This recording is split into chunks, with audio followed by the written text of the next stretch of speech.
இயேசுவின் நாமத்தினாலே என் அன்பின் வாழ்த்துதலையும் ஸ்தோத்திரங்களையும் ஏறெடுக்கிறேன்.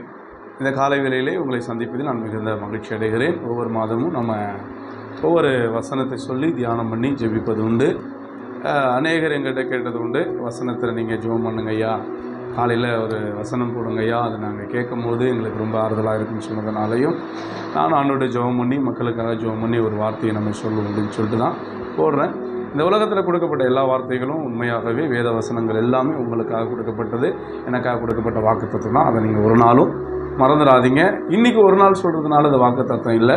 இந்த செப்டம்பர் மாதம் ஒரு ப்ராமிஸ், அதாவது ஒரு வாக்குத்தத்தத்தை சொல்லி உங்களுக்காக நான் ஜெபிக்குன்னு நினைக்கிறேன். அந்த இருதயத்தோடு மட்டும் நான் பேசுகிறேன். நிச்சயமாக நீங்கள் எல்லோரும் ஜெபத்தோடும் விசுவாசத்தோடும் இதை கேளுங்க. கர்த்தர் உங்களோடு கூட இருப்பார். அல்லேலூயா. கர்த்தர் 8 மாதம் முழுவதும் உங்களை கண்ணின் மணி போல் பாதுகாத்து இந்த 9ஆம் மாதத்தில் காலையில் உங்களை காண செய்திருக்கிறார். நம்ம எல்லாம் இந்த மாதம் நிச்சயமாக உங்களுக்கு சகலமும் நன்மைக்கு எதுவாய் நடக்கும். அல்லேலூயா. பயப்படாதீங்கம்மா, பயப்படாதீங்க ஐயா. கர்த்தர் உங்களோடு கூட இருக்கிறத இந்த உலகம் அறிந்து கொள்ளும். ஒரு நாள் உங்களுடைய வாழ்க்கையில் மிகப்பெரிய அற்புதத்தை கர்த்தர் செய்வார். அல்லேலூயா. இந்த நாளுக்கான வசனத்தை உங்களோடு நான் பேசுகிறேன். ஆதியாகமம் 22ஆம் அதிகாரத்தில் 14வது வசனத்தை தான் நான் உங்களோடு கூட பேசுகிறேன். ஏன் இந்த 14வது வசனத்தை பேசுகிறேன்னா, நான் இந்த ஆதியாகம புத்தகத்தை படிக்கிறேன். இன்றைக்கி ஒவ்வொரு லீடர்ஸ், அதாவது ஒவ்வொரு தலைவர்களை, அதாவது ஆண்டவர் ஏற்படுத்தின ஒவ்வொரு தலைவர்களை, ஒவ்வொரு பரிசுத்தவான்களை நான் தியானம் பண்ண ஆரம்பித்தேன். இந்த மாதம் நான் 1ஆம் தேதியிலேருந்து ஆபிரகாமை குறித்து தியானம் பண்ண வேண்டும் என்று சொல்லி நினச்சேன். அப்படி நினைக்கும் போது நான் படிச்சுட்டு வரும்போது இந்த இடத்துல நான் உண்மையாகவே நான் ஆபிரகாமை குறித்து மிக ஆச்சரியப்பட்ட ஒரு விஷயத்தை உங்களோடு கூட நான் பேசுகிறேன். என்ன அப்படின்னா, ஆபிரகாம் என்ன செய்கிறார் அப்படின்னா, இந்த வசனத்தை நான் சொல்வதற்கு முன்னாடி அவருடைய வரலாறு சின்னதாக சொல்லிடுறேன். ஆபிரகாம் உங்களுக்கு எல்லாருக்கும் தெரிஞ்ச ஒரு விஷயம், 100 வயது வரைக்கும் என்ன இல்லைன்னா அவருக்கு குழந்தை இல்லை. 100 வயதுக்கு பிறகு கர்த்தர் அவருக்கு ஆசீர்வாதத்தின் குழந்தையை கொடுக்கிறார். அவனுடைய சுதந்திரவாளி நேசகுமாரனாகிய ஒரு குழந்தையை ஈசாக்கை கர்த்தர் கொடுக்கிறார். ஈசாக்கு பிறந்த சில நாட்களுக்கு சென்ற பின்பு நடக்கிற ஒரு சம்பவம் என்னன்னா, சில நாட்கள் சென்ற பின்பு இந்த காரியங்கள் நடந்த பின்பு தேவன் ஆபிரகாமை சோதித்தார். எப்படி எனில், அவர் அவனை நோக்கி ஆபிரகாமே என்றார். அவன் இதோ அடியேன் என்றார். அப்போ ஆபிரகாம் கூப்பிடுறார். சில நாட்களுக்கு பிறகு, ஈசாக்கு பிறந்ததுக்கு பிறகு நடக்கிற ஒரு சம்பவம். அப்போ ஆபிரகாம், உன் புத்திரனும் உன் ஏதசுதனும் உன் நேசகுமாரனாகிய ஈசாக்கை நீ இப்பொழுது அழைத்து கொண்டு போய் மோரியா தேசத்திற்கு போய் அங்கே அவனை என்ன பண்ண, எனக்கு பலி செலுத்து என்று சொல்லுகிறார். அல்லேலூயா. யோசிச்சு பாருங்க, ஆபிரகாமுக்கு எவ்வளோ ஷாக்காக இருந்திருக்கும். என்னடா, கர்த்தர் கொடுத்த அந்த குழந்தைய திரும்ப கேட்கிறாருன்னு சொல்லி அவனுடைய வாழ்க்கையில் எந்த விதமான சோர்வு இல்லாதபடி, ஓகே ஆண்டவர் சொன்னபடியே அவன் காலையில் எழுந்து அந்த இடத்துக்கு போகிறான். அவன் போகிறது கிட்டத்தட்ட ஒரு 3 நாள் கிட்ட என்ன பண்ணிடுது ஆயிடுது. 2 வேலைக்காரன் என்ன பண்ணுறான், கூட்டின்னு போகிறான். கூட்டின்னு போகும்போது அவன் சொல்கிற வசனம் பாருங்க, அங்கே சொல்கிறவர், அப்பொழுது 5வது வசனம், அப்பொழுது ஆபிரகாம் தன் வேலைக்காரரை நோக்கி, நீங்கள் கழுதையை நிறுத்தி இங்கே காத்திருங்கள், நானும் பிள்ளையாண்டானும் இடத்திற்கு போய் திரும்பி வருவோம் என்றான். அல்லேலூயா. திரும்பி வருவோம் என்றார். ஆபிரகாம் தன் குழந்தையை தான் பலியா கேட்டாரு, ஆனா திரும்பி வருவோங்கிறாரு. அல்லேலூயா.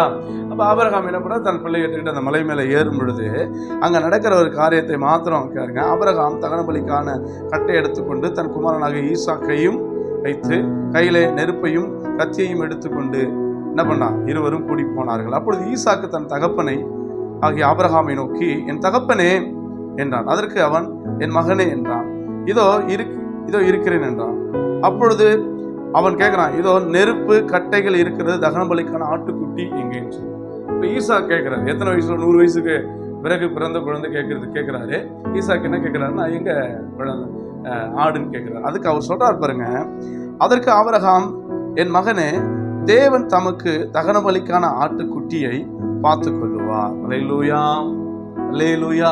இன்னைக்கு கேட்கிற இந்த வசனத்தை கேட்கிற அருமையான தேவ பிள்ளைகளே, கர்த்தர் இன்னைக்கு உங்களோடும் என்னோடும் நம்ம ஊழியத்துக்கு கர்த்தர் பேசிக் கொண்டிருக்கிறார். நம்முடைய வாழ்க்கையில எல்லாவற்றையும் அவர் பார்த்து கொள்வார் என்ற விசுவாசம் உங்களுக்குள்ள இருக்கணுங்கிறத நான் நினைக்கிறேன். சரிங்களா? உங்களுடைய வாழ்க்கையில என்ன தேவை, எது தேவையில்லை, உங்களுக்கு என்ன செய்யணுங்கிறத கர்த்தர் செய்ய வல்லமை உள்ளவராக இருக்கிறார். இது ஆபிரகாமுக்கு ஒரு சோதனை காலமாக கூட இருக்கலாம். கர்த்தர் ஆபிரகாமை சோதித்தார். அவன் விசுவாசத்தை, அவன் ஆண்டவர் மேல வைத்திருக்கிற அன்பு, அவன் ஆண்டவர் மேல வைத்திருக்கிற வைராக்கியத்தை கண்டுபிடிக்க இன்னைக்கு பல நேரங்களில் உங்களுக்கு உபத்திரவங்கள், சோதனை, போராட்டங்கள் வரும்போதெல்லாம் கர்த்தர்கிட்ட பார்த்து சொல்லுங்க, ஆண்டவர் எனக்காக யாவையும் செய்து முடியும். அல்லேலூயா.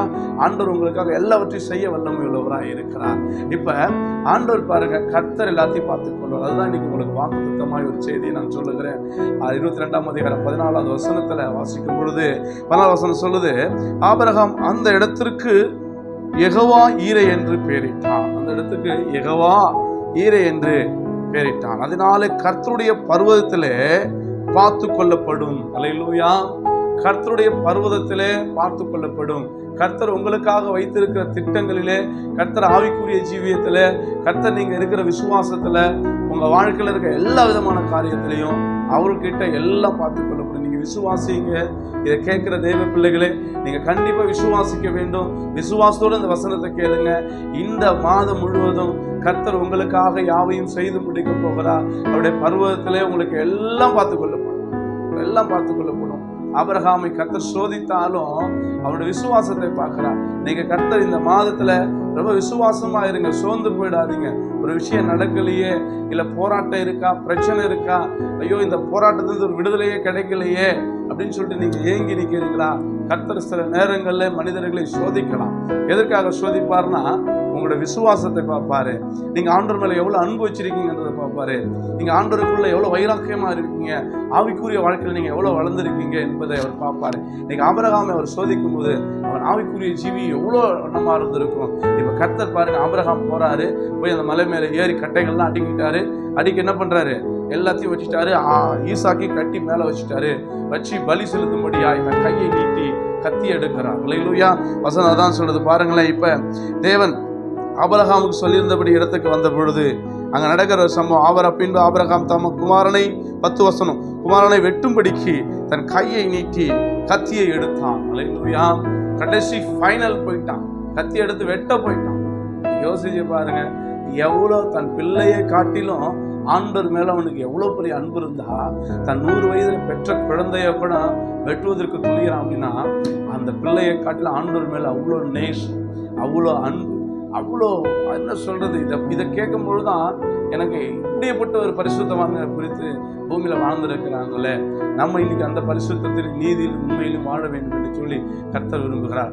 அப்படி இருக்கிற வாழ்க்கையில தாங்க கர்த்தருடைய பர்வதங்களை எல்லாம் பார்த்துக் கொள்ளப்படும். உங்க வாழ்க்கையில சகலத்தையும் கர்த்தர் பாதுகாத்துக் கொள்ள வல்லவராக இருக்கிறார். நீங்க ஆண்டவரை பார்த்து சொல்லுங்க, எதுலாம் உங்களுக்கு தேவையா இருக்கோ, என்ன குடும்ப பிரச்சனையா, போராட்டமா, சில தடைகள் உடையவே இல்லையா, கர்த்தர் சொல்லுங்க. பிசாசை பார்த்து சொல்லுங்க, கர்த்தர் எனக்காக எல்லாவற்றையும் பார்த்துக் கொள்ளுவார். யெகோவா ஈரே என்று சொன்னார், எல்லாம் பார்த்துக் கொள்ளப்படும். உங்க வாழ்க்கையில இந்த மாதம் மாத்திரம் உங்க வாழ்க்கை முழுவதையும் கர்த்தர் உங்களுக்காக எல்லாத்தையும் பார்த்துக்கிட்டு இருக்கிறாரு. எல்லாத்தையும் பார்த்துக் கொள்ளுவார். நீங்க ஆண்டவருடைய ஜெபம் பண்ணுங்க, விசுவாசமா இருங்க. கர்த்தர் உங்களோடு கூட இருக்கிறார். இந்த நாளிலே உங்களோடு கூட இந்த வசனத்தை சொல்லுவதில் நான் மகிழ்ச்சி அடைகிறேன். கர்த்தருடைய பர்வதங்களே எல்லாம் பார்த்துக் கொள்ளப்படும். உங்க வாழ்க்கையில எல்லா தேவைகளையும் கர்த்தர் சந்திக்க வல்லமை உள்ளவராக இருக்கிறார். கடைசி அந்த 12வது வசனத்தை மாத்திரம் நான் வாசிக்கும் போது இன்னும் ரொம்ப சந்தோஷப்பட்டேன் பாருங்களேன். அப்பொழுது அவர் பிள்ளையாண்டான் மேல் உன் கையை போடாதே, அவனுக்கு ஒன்றும் செய்யாதே, நீ அவனை உன் புத்திரன் என்றும் உன் ஏதசுதன் என்றும் பாராமல் எனக்காக ஒப்பு கொடுத்தபடினாலே நீ தேவனுக்கு பயந்திருக்கிறவன் என்று இப்பொழுது அறிந்திருக்கிறேன். அல்லேலூயா. பாருங்க, ஆபிரகாம் தன் கண்களை ஏறெடுத்து பார்க்கும்போது இதோ பின்னாக புதரில் ஒரு தன் கொம்புகளுக்குள்ள சிக்கி கொண்ட ஒரு ஆட்டுக்குட்டியை கண்டான். உங்களுக்கான தேவைகளை கர்த்தர் வச்சிருக்கிறார்.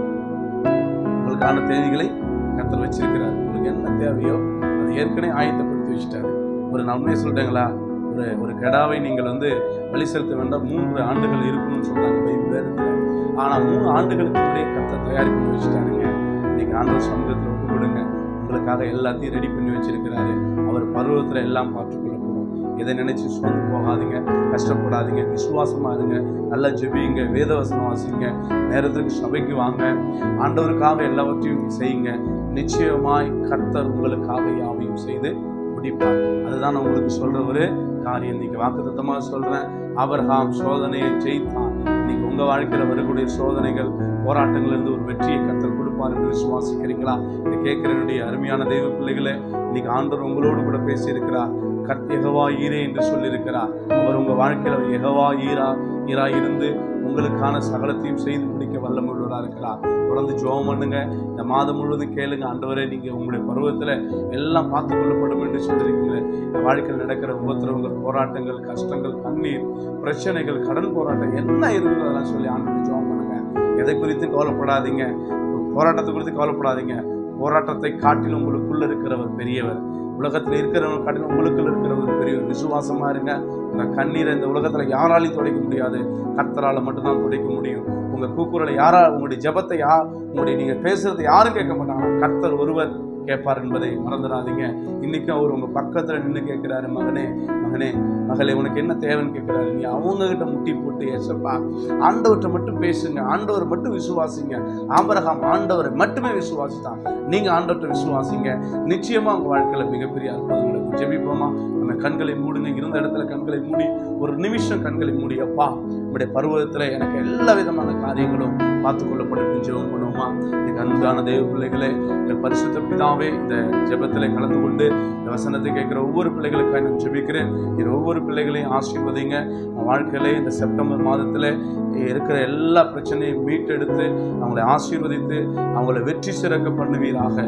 தோல்வியின் ஆழத்தில் துவண்டு போய் இருக்கலாம், போராட்டத்தில் இருக்கலாம், கண்ணீர் வண்டிக்கலாம், இந்த உலகத்தில் இருக்கிறதோட செத்து போகலாம்னு நினைக்கலாம். ஏன் என் வாழ்க்கையில் இவ்வளோ போராட்டம்னு நினைக்கலாம். ஆபிரகாமுக்கு வராத போராட்டங்கள் இல்லை. உங்கள் வாழ்க்கையில் இருக்கிற எல்லா போராட்டத்துக்கும் கர்த்தர் ஒரு முடிவு வைத்துட்டார். கர்த்தருடைய பர்வதத்திலே எல்லாம் பார்த்து கொள்ளப்படும். யெகோவா ஈரே என்று சொல்லி ஜெபிக்க ஆரம்பிங்க. ஆபிரகாம் வாக்கு தத்தத்தின் தகப்பனாய் மாறினார். உங்கள் வாழ்க்கையிலையும் மிகப்பெரிய அற்புதத்தை செய்வாராக, அதிசயத்தை செய்யட்டும். இதை கேட்கிற ஒவ்வொரு பிள்ளைகளையும் கர்த்தர் ஆசீர்வதித்து வழி நடத்துவீராக. தொடர்ந்து காத்துக்கொள்ளும் இயேசுவின் நாமத்தினாலே ஜெபித்து ஆசீர்வதிக்கிறேன் ஜீவனுள்ள நல்ல பிதாவே, ஆமென். அல்லேலூயா, அல்லேலூயா, அல்லேலூயா. கர்த்தர் தாமே உங்களை ஆசீர்வதிப்பாராக. ஆமென்.